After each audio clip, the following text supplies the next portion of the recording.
Remue ménage. Remue ménage.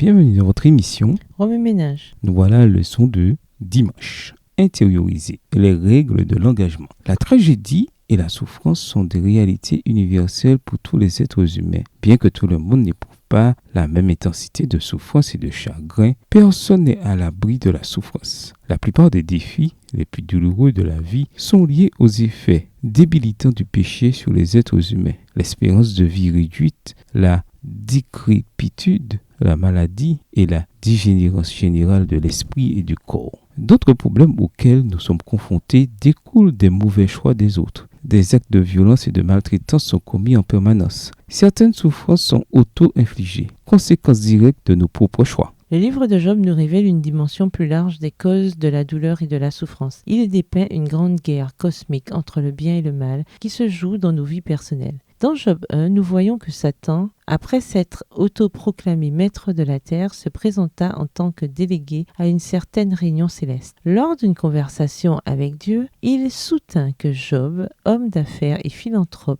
riche et fidèle, n'était loyal envers Dieu que parce que ce dernier le bénissait. En d'autres termes, Satan prétendait que Dieu soudoyait son peuple pour qu'il lui obéisse, qu'il lui était fidèle tant que la vie était belle. Dieu n'avait pas besoin de se prouver. L'être omniscient connaît toutes choses, mais pour le bien de cette réunion, pour le bien des représentants des autres planètes et de tous les futurs lecteurs de cette histoire, il permit que la vie de Job serve d'exemple radical pour montrer que Dieu ne manipule ni ne force personne à le servir. Après avoir reçu l'autorisation de s'en prendre à la richesse et à la famille de Job, Satan opéra un ravage absolu. Non content de détruire les biens de Job, il tua ses serviteurs et même ses enfants. Malgré tout, la confiance de Job en Dieu resta inébranlable. Dépité, Satan insinua alors que si seulement Dieu cessait de le protéger physiquement, il le maudirait en face, Dieu le lui permettant. Satan tourmenta Job par le biais de la maladie et d'une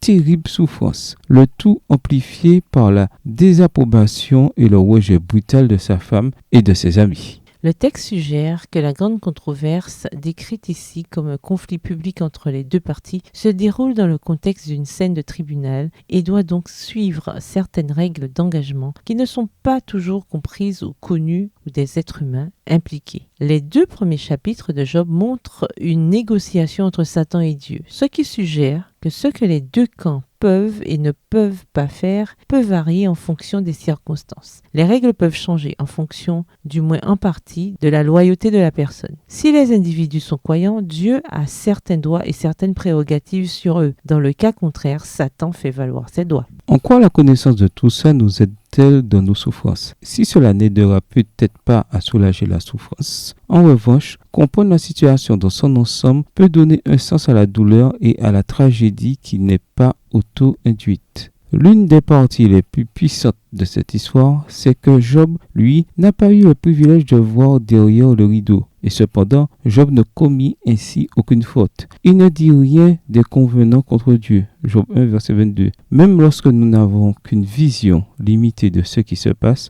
nous pouvons choisir de confier à Dieu les choses que nous ne comprenons pas. Remue ménage, revenez à votre texte écrit et étudiez le passage. Encerclez les mots, expressions ou idées répétées. Soulignez les mots ou expressions qui sont importants et qui signifient quelque chose pour vous. Reliez par une flèche les mots, expressions aux autres mots, expressions associés ou connexes. Quels éclairages particuliers vos notes semblent-elles indiquer de l'ensemble? Mémorisez votre verset préféré tiré de Job 1 et 2. Écrivez-le plusieurs fois pour vous le rappeler plus facilement. Que signifie la grande controverse pour vous? Avez-vous suffisamment de preuves de la bonté de Dieu pour pouvoir vivre avec des questions qui demeurent sans réponse? Au revoir. Et à demain si Dieu veut. Remue ménage. Remue ménage.